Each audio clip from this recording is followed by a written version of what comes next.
Boa noite, irmãos, graça e paz. Bendito seja o nome do Senhor. Quão bom é nos reunirmos novamente aqui, e nós nos reunimos no nome do Senhor Jesus. Irmãos, eu quero continuar com os irmãos no estudo do Evangelho de Marcos. E gostaria de, antes de lermos o texto, orarmos, encomendando esse momento ao Senhor. Que o Senhor nos ajude, irmãos, que o Senhor nos ajude. Que o Senhor nos ajude a não só ouvirmos a palavra do Senhor, mas a realmente vivermos a palavra do Senhor. Que essa palavra, a palavra de Deus, ela seja aplicada em nós. Senhor, nós mais uma vez nos reunimos nesse local, Senhor. Ó Deus, e quão carente nós somos, ó Deus, da Tua voz, Senhor, da Tua palavra, Senhor. Ó Deus, mas nós queremos que essa palavra seja vida em nós, ó Deus, e dê testemunho em nós todos os dias da vida do Senhor, dessa vida gloriosa, poderosa do Senhor. Ó Deus, trabalha em nós, Senhor. Mova os nossos corações, Senhor. Muda os nossos caminhos, ó Deus, para andar segundo a Tua vontade, Senhor. Para que as nossas vidas glorifiquem o Teu nome, Senhor. Dê testemunho do Senhor, da Tua glória e do Teu reino. Assim nós oramos no nome de Jesus. Amém. Irmãos, já há alguns dias que nesse estudo do Evangelho de Marcos, estamos estudando sobre as parábolas proferidas na bacia das parábolas. E percebendo o momento que foi proferido essas parábolas, o lugar e a importância delas, nós fomos e estamos estudando agora um trecho sobre essas parábolas a partir do Evangelho de Mateus. São por volta de 7, 8 parábolas, até que sobre esse assunto da quantidade, numa outra reunião, estaremos falando mais a respeito disso.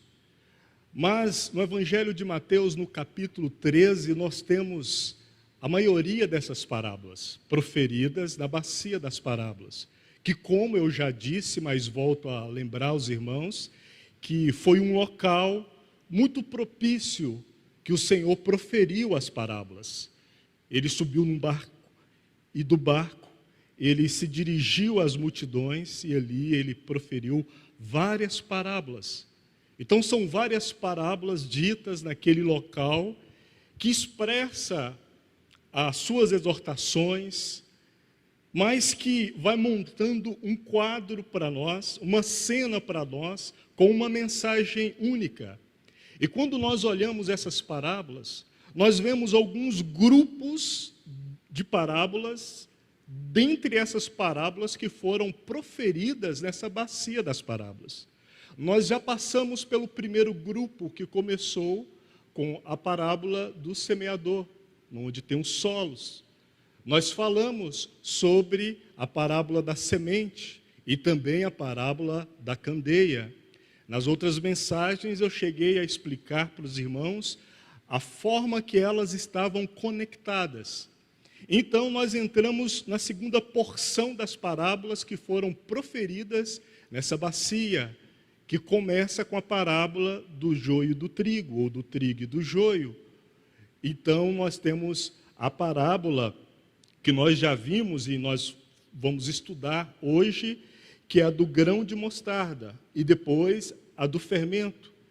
E agora, orando mais no final do período da tarde de hoje, eu entendi que hoje nós vamos estudar somente a parábola do grão de mostarda, buscando essa direção do Senhor. E essas parábolas, nós percebemos a entrada para esse segundo grupo, porque no primeiro grupo, e eu estou repetindo essa explicação para vocês, para que vocês estejam a par e se lembrem, no primeiro grupo começa com a parábola que o Senhor explica ela. No segundo grupo, também começa com a parábola que o Senhor explica ela. Entre a parábola dita a todos e a explicação, o Senhor fala do grão de mostarda e do fermento, que são duas parábolas que elas são estudadas em conjunto. Mas devido ao tempo e às aplicações, hoje nós vamos meditar sobre essa parábola do grão de mostarda. Mas para colocar um pouco mais de ênfase, chamar a atenção dos irmãos, no capítulo 13 de Mateus, segundo, por exemplo, Christian Shen, ele diz que esse é o capítulo central no Evangelho de Mateus. Esse capítulo é o capítulo base para se estudar o assunto reino de Deus, o reino dos céus. Que tanto o estudo do início do Evangelho de Mateus, como no final do Evangelho de Mateus, é amparado pelo capítulo 13. Eu digo isso para você perceber a importância desse assunto e dessas parábolas proferidas no capítulo 13 do Evangelho de Mateus. E que no Evangelho de Marcos nós percebemos o lugar e o ambiente que elas foram proferidas. Christian Shen também, na mesma citação, ele chega a mencionar que o Atmani chegou a falar que o Evangelho de Mateus ele é mais denso ou difícil para alguns do que Apocalipse. Por causa desse assunto do reino e do quanto ele está pulsante nesse Evangelho. E o capítulo 13 é central. E entendermos essas parábolas, para entendermos a dinâmica do reino, é central também nesses assuntos. E nesse capítulo nós vemos as parábolas apontando para o reino de Deus presente hoje, nessa era, nesse tempo. Porque quando nós falamos de reino de Deus, nós apontamos para o reino vindouro. Porém, o reino de Deus já começou lá atrás com Jesus Cristo, nosso Senhor. Através da pessoa de Jesus Cristo, da pregação do Evangelho do Reino, a presença ou a antecipação da influência do reino de Deus escatológico futuro, já começou a agir no tempo presente. Isso são entendimentos importantes de colocarmos, para que, prosseguindo no estudo do Evangelho de Marcos, nós vamos percebendo esse anúncio, esse ensino sobre o reino de Deus.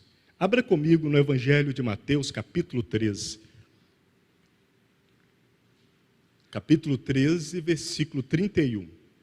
Outra parábola lhes propôs, dizendo: o reino dos céus é semelhante ao grão de mostarda, que o homem, pegando nele, semeou no seu campo, o qual é realmente a menor de todas as sementes, mas crescendo é a maior das plantas e faz-se uma árvore, de sorte que vêm as aves do céu e se aninham nos seus ramos. Amém. Só até aí. No versículo 33, nós temos a parábola do fermento. Essas duas parábolas são objetos de muita especulação, de muitos estudos e muitas posições até contraditórias.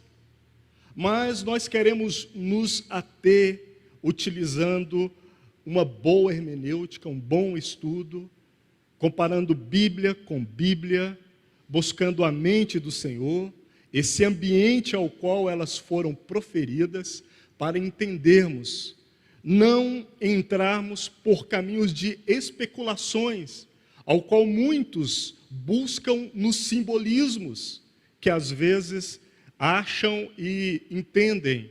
Então que o Senhor nos ajude, irmãos, a percebermos, a entendermos, e não só isso, a vivermos esse assunto do reino de Deus presente e no hoje. As duas parábolas, a do grão de mostarda e a do fermento, nelas nós observamos o aspecto interior e o aspecto exterior do reino. Só que, quando nós meditamos um pouco mais, você percebe um aspecto da concepção divina e também um aspecto do desenvolvimento humano, envolvido nos assuntos que são colocados nessas duas parábolas.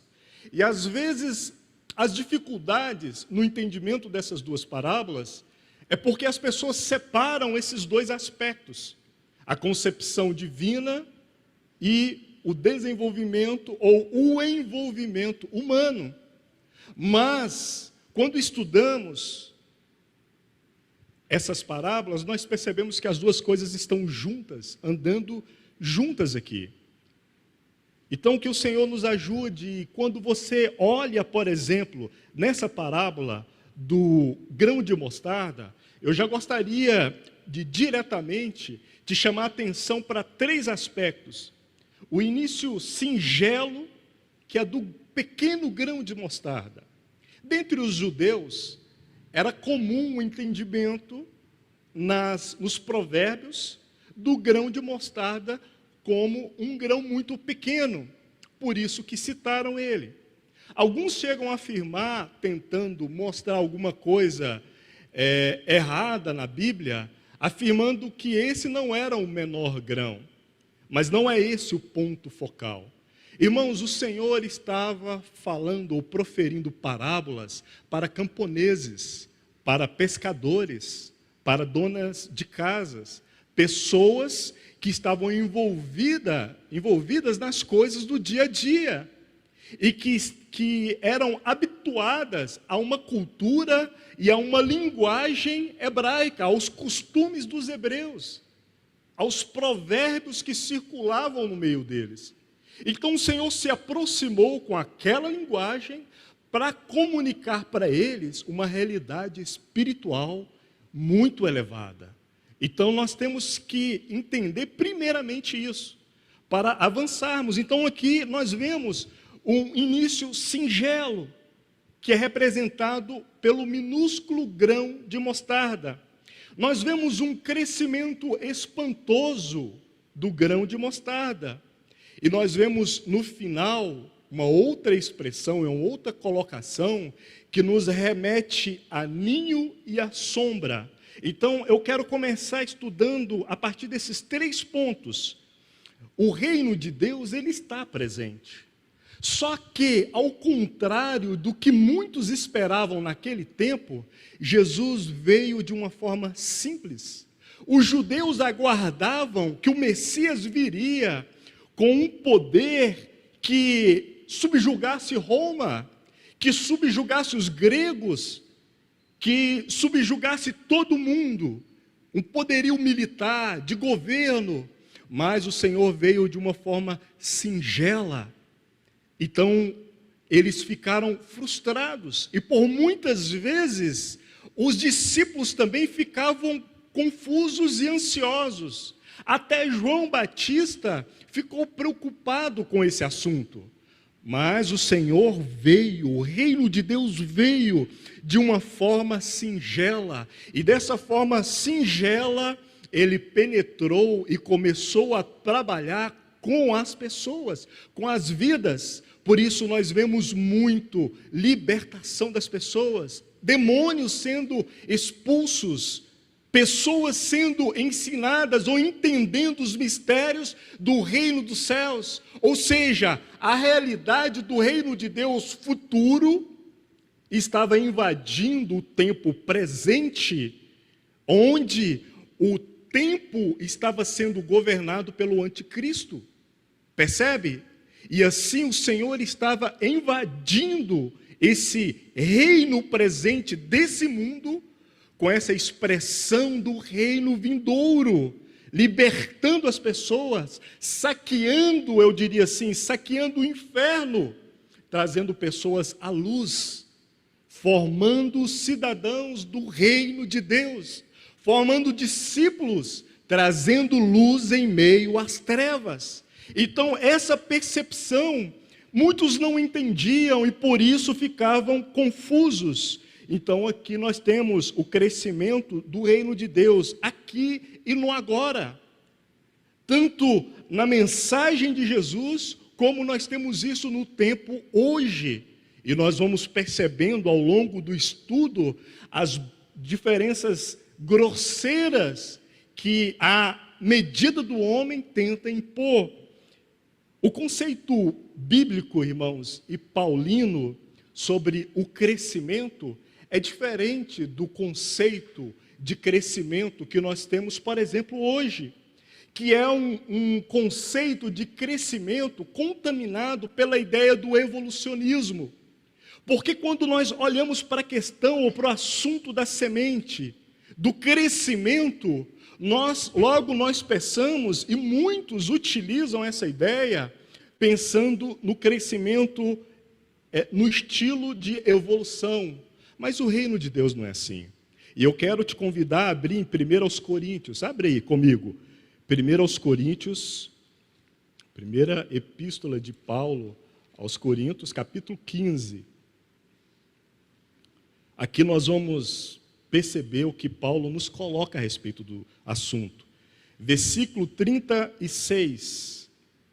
Vamos ler do versículo 36 ao 38. Olha o que nos diz. Olha a partir do versículo 35. Mas alguém dirá: como ressuscitarão os mortos? E com que corpo virão? Insensato. O que tu semeias não é vivificado, se primeiro não morrer.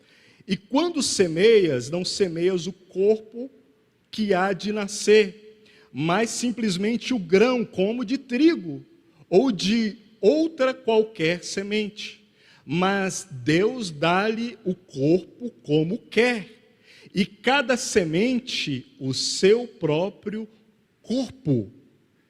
Nem toda a carne é uma mesma carne, mas uma é a carne dos homens, e outra a carne dos animais, e outra a dos peixes, e outra a das aves. Só até aqui, irmãos. O assunto aqui é ressurreição.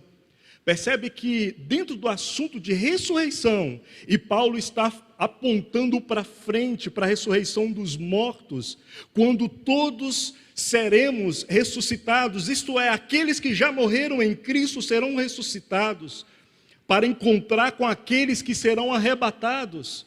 E ele, falando desse assunto, ele fala de semente. Então aqui o crescimento dentro do reino de Deus é ressurreição. O novo nascimento não é gradual. A conversão não é gradual. O espírito do homem, ele nasce de novo. É um nascer de novo. Agora, o processo do amadurecimento espiritual é um outro assunto. Percebe, irmãos? Às vezes nós somos abarcados por uma mentalidade contemporânea e tentamos aplicar os conceitos bíblicos, mas não deve ser assim, porque aqui o crescimento ele tem a ver com ressurreição, tem a ver com ressurreição. Por isso a semente ela é plantada e quando ela apresenta-se ou ela é apresentada, ela já é apresentada num novo corpo. Essa é a ideia. Então nós vemos esse primeiro aspecto da semente. E no caso aqui da semente da mostarda. E o segundo aspecto, como eu disse, é o crescimento espantoso. E aqui nós vamos aprofundando o assunto. Que é um crescimento desproporcional ao tamanho da semente. Por isso é espantoso. O poder do crescimento, ele não está na semente, por assim dizer, e da forma que nós pensamos, mas está, ou estava, no conceito da parábola, na natureza e no propósito dela. Não é na estética. Percebe que, quando você lê a parábola, você percebe uma pequena semente, mas um grande arbusto, uma grande hortaliça, uma grande árvore, dependendo do evangelista na onde você lê. Você percebe essa diferença? Então, um crescimento espantoso, quando se apresenta, já se apresenta em transformação. E o último ponto que eu quero trabalhar mais, aprofundar mais nele com os irmãos, é sobre o ninho e a sombra. Vamos ler novamente e retorne comigo para Mateus capítulo 13. Mateus capítulo 13, versículo 31. O reino dos céus é semelhante ao grão de mostarda, que o homem, pegando nele, semeou no seu campo, o qual é realmente a menor de todas as sementes, mas crescendo é a maior das plantas. Até aqui nós temos a pequena semente, até aqui nós temos o crescimento espantoso. Agora, a partir daqui, nós temos um outro momento nessa colocação da parábola. Olha só o que diz o texto.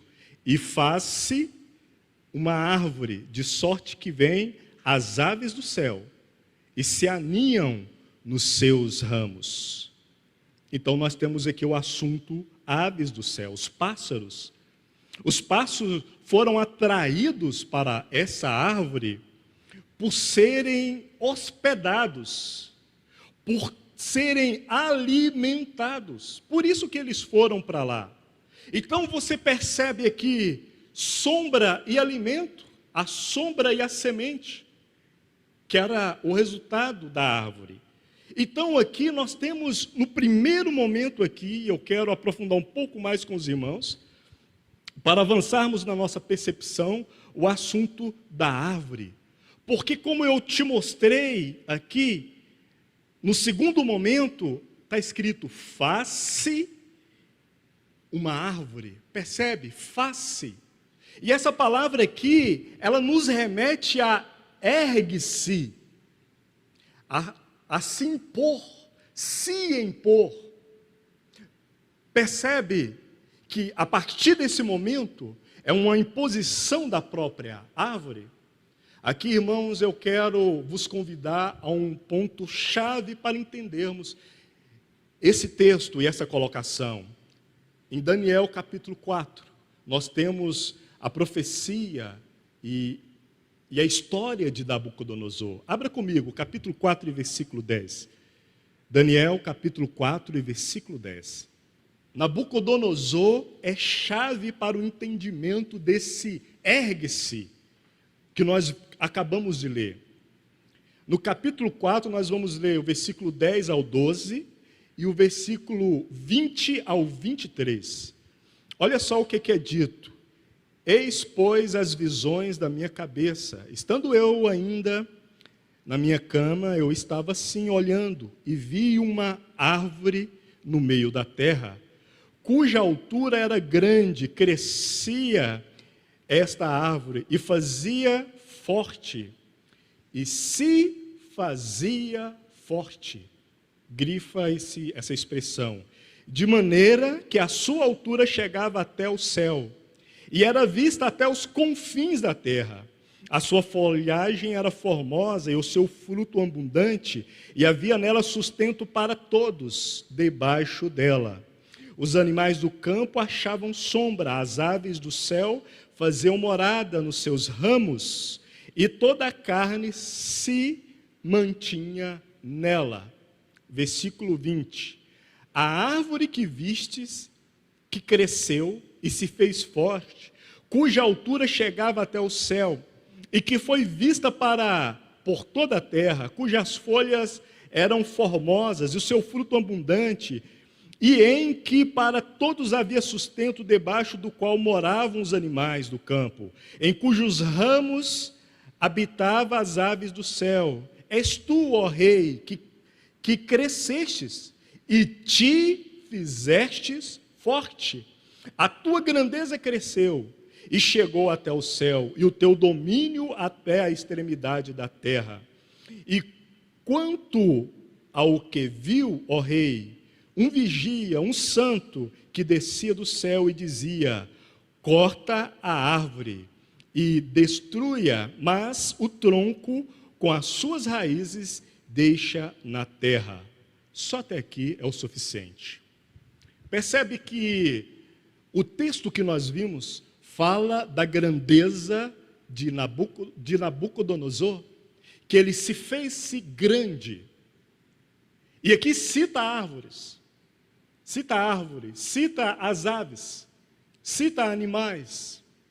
Apesar que eu não posso usar o conceito de aves aqui e do Antigo Testamento para interpretar o conceito de aves que nós temos nessa parábola. Eu vou explicar para vocês quando nós falarmos daqui um pouco sobre esse ponto. Mas você percebe isso, irmãos? Eu quero colocar um ponto aqui sobre o reino de Deus, para ficar claro para nós e avançarmos nessa compreensão. No reino de Deus, não há o face. Não existe isso. Irmãos, no reino de Deus, não há o ergue-se. Percebe? E quando você começa a entender a partir desse ponto de vista, você já começa a fazer distinção entre aquilo que nós vemos de pessoas ou de líderes que se dizem cristãos no nosso tempo, que são aqueles que se fazem, que se erguem consigo mesmo e com as suas instituições. Reino de Deus não tem isso. Reino de Deus, irmãos, ele não tem o face. Não fala do homem se promovendo. A soberba humana é como um ninho. Porque lá em Nabucodonosor você percebe a soberba humana. A soberba humana, ela é como um ninho que hospeda todo tipo de pensamento maligno. E nesse ponto eu começo a ligar de uma forma mais profunda na parábola. A soberba humana, o orgulho humano, a autopromoção, o face, o ergue-se, é como um ninho em nós mesmos, ou na pessoa que se posiciona dessa forma. Irmãos, e dessa forma nós olhamos para o nosso tempo, e que não é uma novidade do nosso tempo, e logo nós percebemos que a religiosidade é a mãe da religião institucionalizada que nós vemos hoje. Percebe isso? Ergue-se hoje grandes monumentos. Pessoas que se posicionam com soberba e promoções e autopromoções humanas para dominar outros homens e para subjugar outros homens. Você percebe na parábola que você tem um início da providência divina e depois você tem um desenrolar com uma interferência humana. Você percebe isso, irmãos? E quando você olha dessa forma, você vai ver que existe uma ligação profunda nesse ponto com a primeira parábola dessa porção, que é a parábola do trigo e do joio. Porque foi plantado trigo, mas o maligno veio de noite e plantou o joio.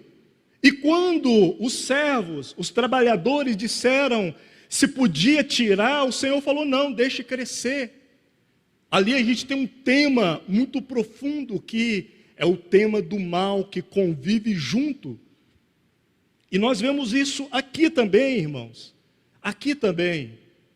E nós temos que entendermos isso para vivermos o assunto do reino de Deus presente. Então, na vida cristã não há o ergue-se, o promove-se, o faz-se, o se impõe, não há isso. Não há a religião que se impõe e que se ergue diante dos outros e subjuga os outros. Nesse ponto nós avançamos para o assunto das aves, que nós vemos aqui no texto que nós lemos, no versículo 31 do capítulo 13 de Mateus, porque aqui nós perguntamos, o que são essas aves? Do que elas se alimentam? E por que elas se alimentam do que se alimentam? Quando nós fazemos essas perguntas, nós conseguimos avançar um pouco mais. Porque muito se diz sobre o significado dessas aves. No Antigo Testamento, como eu já citei para você, faz menção das nações, dos povos. Mas quando você vai para o Novo Testamento, você também tem dois sentidos. Você tem um sentido positivo do termo, por exemplo, no Evangelho de Mateus, no capítulo 6, no capítulo 8. Mas também você tem um sentido negativo do termo, que nós vemos aqui no capítulo 13, tanto no versículo 4 como no versículo 32. E também em Apocalipse 18, 2. E no Novo Testamento também, quando nós vamos estudar o assunto aves, nós encontramos em Apocalipse uma característica de julgamento, quando é citado em Apocalipse no capítulo 19, está no versículo 17 e 21. Mas para entendermos o que são essas aves aqui, nós precisamos primeiro, irmãos, do contexto imediato. E vocês se lembram da primeira parábola, da Baía das Parábolas? Na primeira parábola, que é do semeador, na primeira menção do primeiro solo, nós já temos aves ali. Então ali o Senhor já fala sobre aves.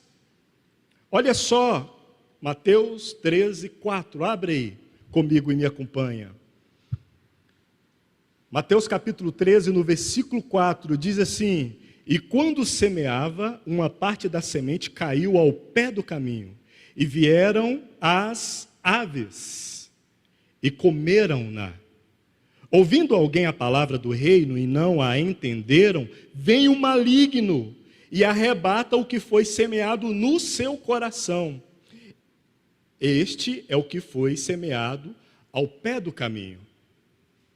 Jesus começou a proferir as parábolas ali, naquela bacia das parábolas, e ele mesmo disse para os discípulos, quando os discípulos perguntaram sobre a interpretação dessa parábola, Jesus falou para ele: olha, se vocês não entenderem essa parábola, como vocês entenderão as outras?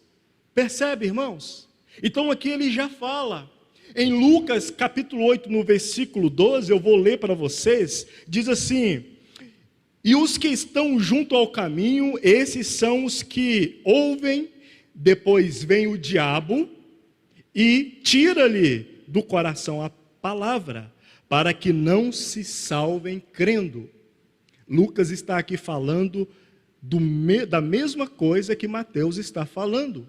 Só que aqui, em vez dele falar aves, ele traduz e fala diabo. Ele fala do maligno. Então você percebe que as aves aqui realmente fala do maligno, fala do diabo. Percebe isso, irmãos?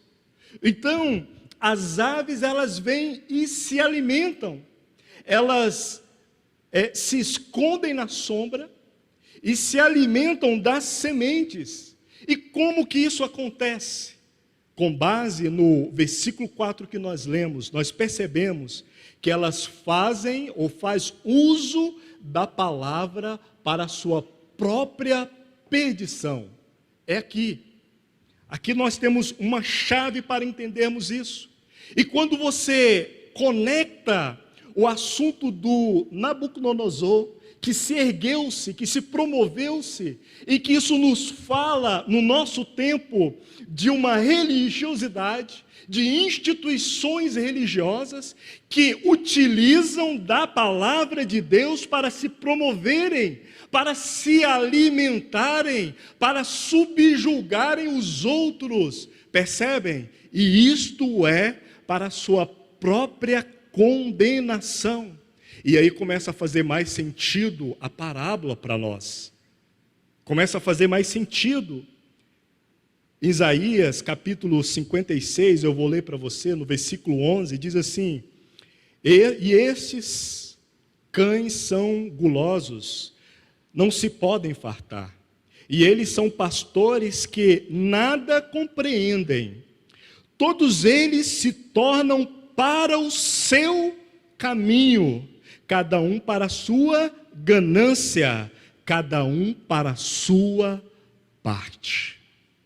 Que profecia tão atual, tão atual. Pedro nos diz em 2 Pedro 1, ele fala sobre o prêmio de Balaão, aquele profeta que se interessava em profetizar em troco de resultado financeiro, em troco de conforto, em troco de autossustento e de autopromoção. E isso fala da religiosidade do nosso tempo, e não só disso, fala da mentalidade de muitos cristãos que ainda estão na caminhada, que ainda pensam dessa forma, que ainda não se deixaram convencer pelo Evangelho de Deus, sempre se voltam para Deus em suas petições, negociando com Deus. Ora, irmãos, às vezes nós buscamos a Deus em oração, mas nós não queremos estar envolvidos com o reino de Deus, como eu já disse para vocês aqui. Alguns oram e dizem: Senhor, venha o teu reino, mas não querem estar envolvidas com a vinda do reino de Deus. Então oram sem ter compromisso com as suas próprias orações. Que oração é essa diante de Deus? Orações vazias diante de Deus, oração sem envolvimento e sem compromisso. Pessoas que oram: Senhor, seja feita a sua vontade, porém a vida delas é toda em torno de fazer a sua própria vontade, de promover os seus próprios interesses, não estão envolvidas com o reino de Deus, e por isso fazem orações vazias, gananciosas, puxando para si mesmos e para seus próprios interesses. E é aqui, irmãos, que nós vemos o entendimento de muitos e a visão de muitas atrelados com o pensamento da religiosidade do nosso tempo. Que o Senhor nos ajude, irmãos, sobre essas coisas. Nós precisamos de entender o assunto reino de Deus hoje, para nos envolvermos com isso hoje, irmãos. Para que até as nossas orações sejam eficazes, sejam respostas diante de Deus, não seja como latas vazias fazendo barulhos vazios diante de Deus, mas que seja um posicionamento cristão de pessoas compromissadas com Deus mesmo e com tudo aquilo que Ele quer para o nosso tempo. Amém? Assim tem que ser as nossas orações.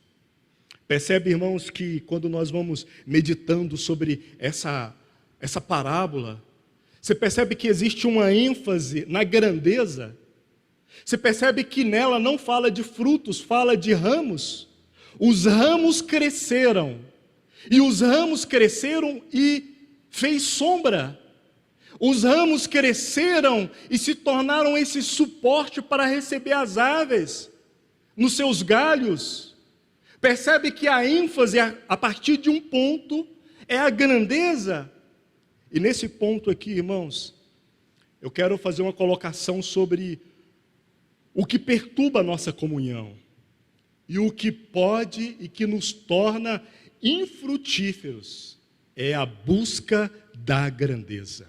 E aqui eu quero colocar 3 palavras. Aqui nós temos o ter, o saber e o ser. O ter, o saber e o ser. O ter mais do que o outro.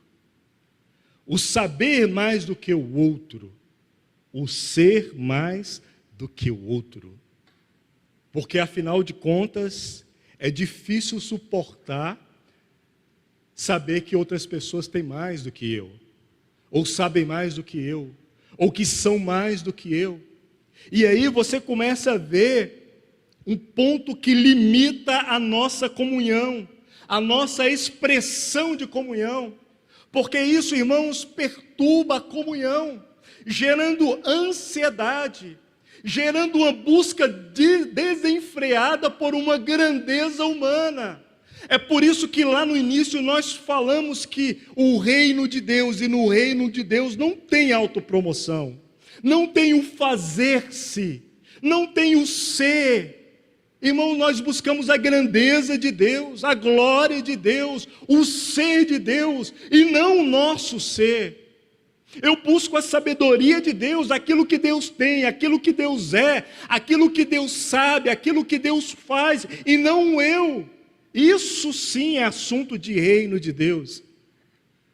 Quando você estuda a história de Israel, você percebe os momentos onde eles ficaram muito ansiosos, e por causa da ansiedade, e ansiosamente eles murmuravam. Mas eles faziam isso porque estavam insatisfeitos com aquilo que tinham, e a sua insatisfação com aquilo que eles tinham fazia com que eles olhassem mais e desejassem mais o que os outros povos tinham, sem levar em conta que eles eram um povo peculiar, um povo chamado, um povo escolhido, um povo selado. Eles não tinham que viver como os outros povos, mas eles começaram a viver como os outros povos. Na caminhada do Egito, eles murmuravam, ficaram ansiosos. Gravem bem a combinação que eu estou fazendo com essa palavra, ansiedade. Ficavam ansiosos, porque se lembravam da carne que comiam lá no Egito. Depois que chegaram na terra prometida, ficavam ansiosos, porque os outros povos tinham reis. E ficavam ansiosos e ficavam ansiosos. Isso tem muito a ver, irmãos, com a nossa vida hoje. Por nosso descontentamento, que gera ansiedade, que gera uma busca desenfreada pelo ser, pelo ter, nós perturbamos a nossa comunhão. E eu digo que nós, irmãos, porque muitas vezes somos nós que pegamos com as nossas próprias mãos e perturbamos a nossa comunhão com Deus, permitindo que o diabo nos desgaste, ou como nós já ouvimos aqui, a nossa comunhão e a vida cristã seja desgastada pelo maligno nesse tempo. A ênfase na grandeza gera um constante descontentamento, que gera ansiedade, que gera, por sua vez, murmuração, abrindo assim caminho, preste bem atenção, abrindo assim caminho para o uso da palavra de Deus com vista ao seu próprio ganho. Percebe que quando as pessoas usam a palavra de Deus, a oração, tendo em vista o seu próprio ganho, isso tem origem na ênfase da grandeza particular, descontentamento, da ansiedade, da murmuração. As pessoas fazem da palavra de Deus objeto de negociação e para subjugar os outros. Que o Senhor nos livre dessas coisas, irmãos. Que eu e você, tendo consciência do que significa o reino de Deus hoje, venhamos nos portar de forma digna de Deus. Que as nossas orações sejam polidas pelos interesses e pela palavra de Deus. Mas aqui, para avançarmos, nós perguntamos: de quem é o reino de Deus então? Lembra-se, e eu vou ler para você do Evangelho de Mateus, capítulo 19, versículo 14, quando Jesus diz: deixai vir a mim as crianças, e não as impeçais, porque o reino dos céus, o reino de Deus, é dos que são como elas. É dos que são como elas. Eu vou ler um outro texto para você, Marcos, capítulo 9, o versículo 34 e o versículo 35. Olha só o que diz: mas eles calaram-se, porque pelo caminho tinham disputado entre si qual era o maior. E ele, assentando-se, chamou os 12 e disse-lhes: se alguém quiser ser o primeiro, lembra-se? Se alguém quiser ser o primeiro, será o derradeiro e servirá a todos. E de todos os demais será servo. Irmãos, desses são o reino de Deus. São desses. São dos simples. Quando você estudar o Evangelho de Mateus capítulo 5, você vai perceber essas nuances. São dos simples, são dos que servem a Deus, mas também que servem a Deus na vida dos seus irmãos. São dos pacientes, que são suporte para a vida dos outros irmãos. Não é que suportam os irmãos, como nós aprendemos aqui, mas são suporte para os outros irmãos. São dos gratos a Deus que não murmuram. Mas não somente são gratos a Deus, mas também são gratos aos outros irmãos também. O reino de Deus são desses irmãos. Isso diz muito sobre o nosso comportamento de todos os dias, E aqui agora, caminhando para a conclusão, eu quero falar para você sobre a dinâmica do crescimento do grão de mostarda. A dinâmica do grão de mostarda. Abra comigo em Mateus 17. Mateus capítulo 17, versículo 17. Aqui nós lemos assim: e Jesus respondendo disse: ó geração incrédula e perversa, até quando estarei eu convosco e até quando vós sofrereis? Trazemos aqui. Aqui está falando de uma libertação que os discípulos não puderam fazer. Depois você pode ler o contexto.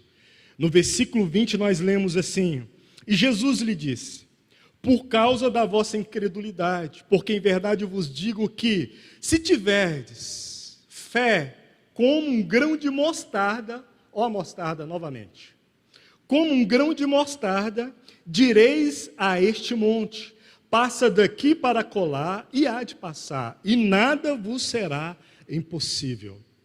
Irmãos, para tratar sobre essa dinâmica do grão de mostarda, eu preciso passar por essa referência.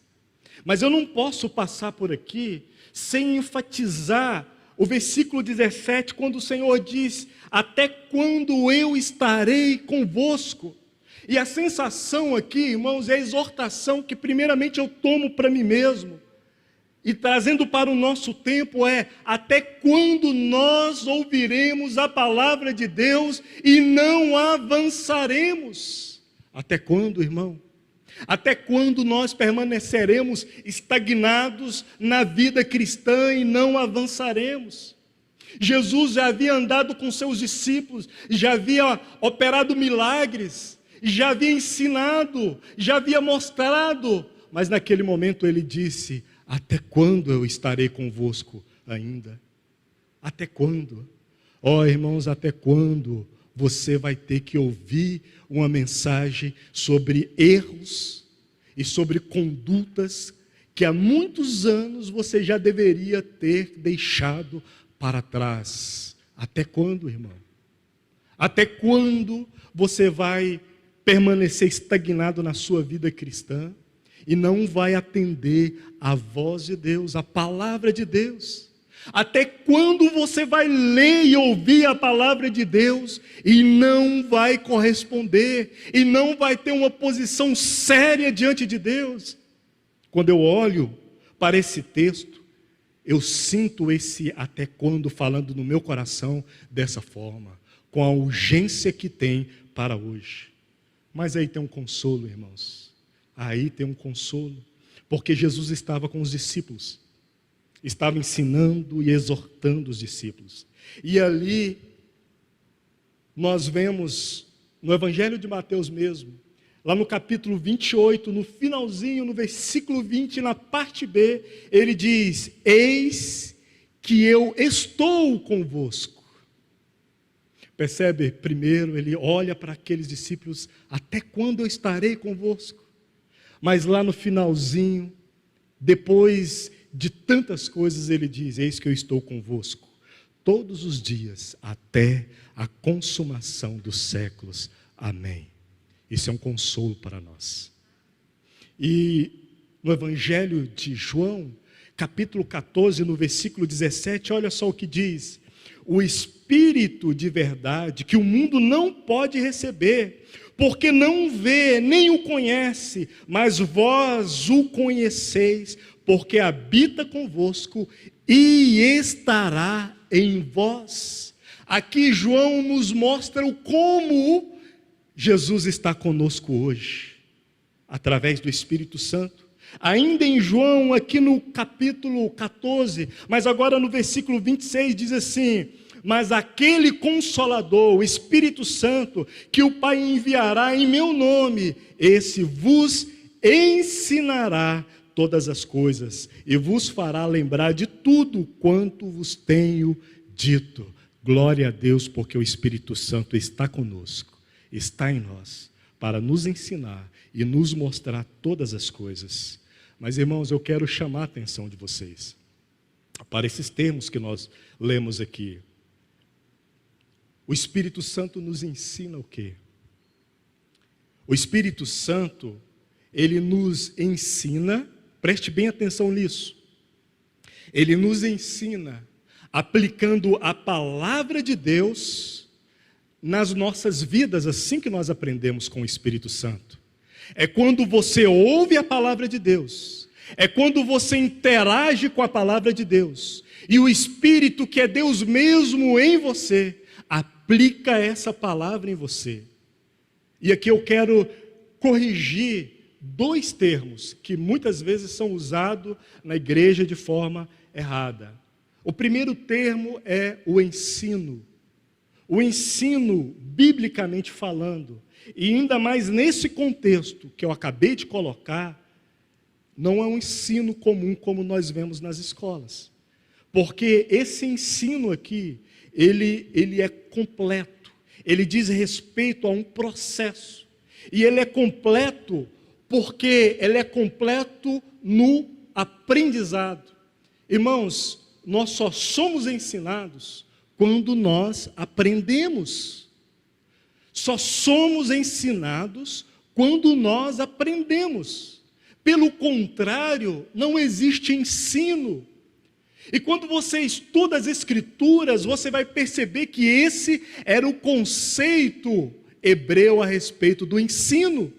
Por isso que eles utilizavam muito o discipulado, o andar junto, o ver como faz, o corrigir junto. É isso.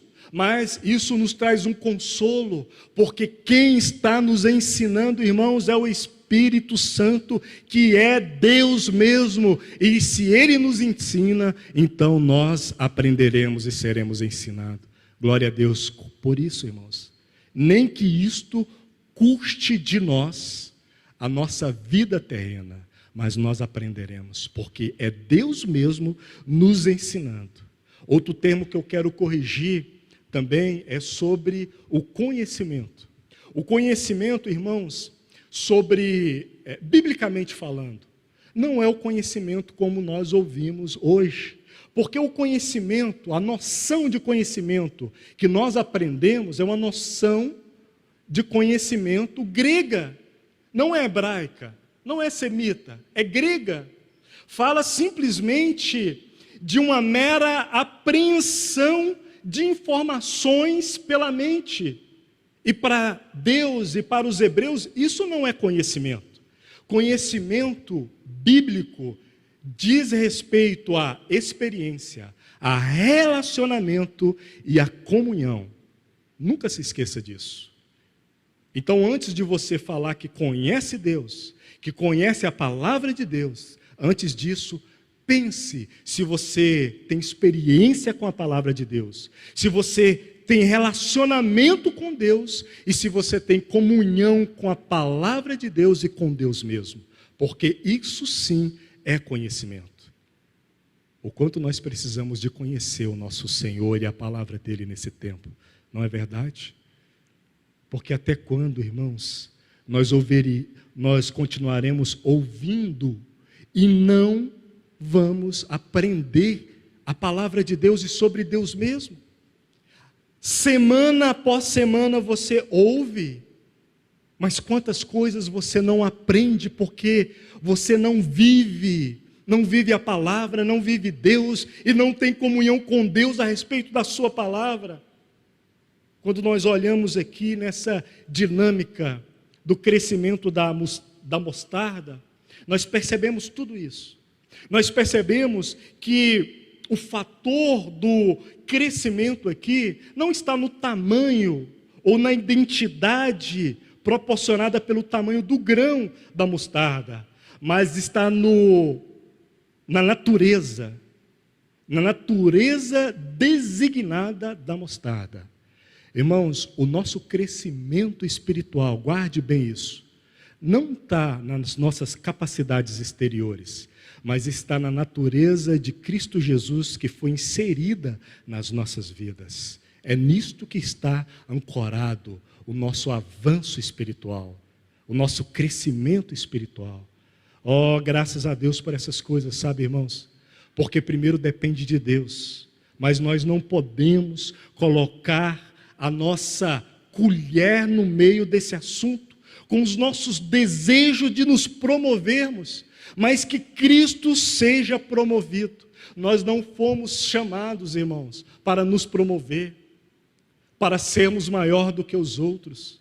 Nós fomos chamados, sim, para apontarmos para a grandeza de Deus, para apontarmos para a glória de Deus, para falar para o mundo quanto Deus é grande e poderoso. Nisto consiste a glória do reino de Deus presente. Que o Senhor te ajude sobre todas essas coisas. Que o Espírito Santo trabalhe na sua vida e na minha vida também.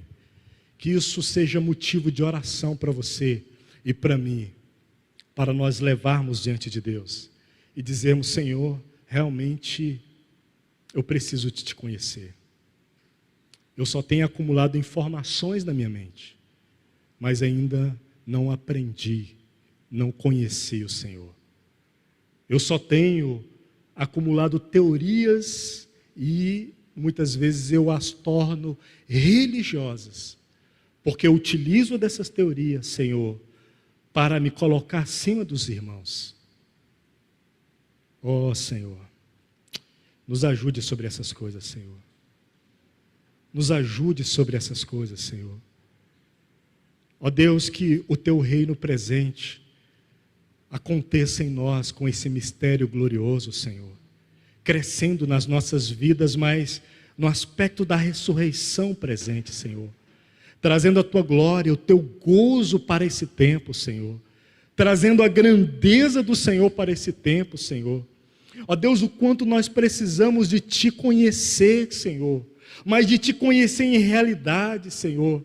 Não como latas vazias que fazem barulhos, mas que não há nada dentro, que não há vida, que não há expressão, que não há entendimento vívido da presença do Senhor. Ó Deus, o Senhor já foi nos dado no Espírito Santo. O Senhor habita em nós no Espírito Santo. O Senhor já está em nós pelo Espírito Santo e estará conosco até a consumação do século, Senhor. Mas nós precisamos de correspondermos, adotando e vivendo uma vida do reino de Deus presente no nosso tempo. Ajuda-nos, Senhor, nesse tempo, para a glória do teu bendito nome, Senhor.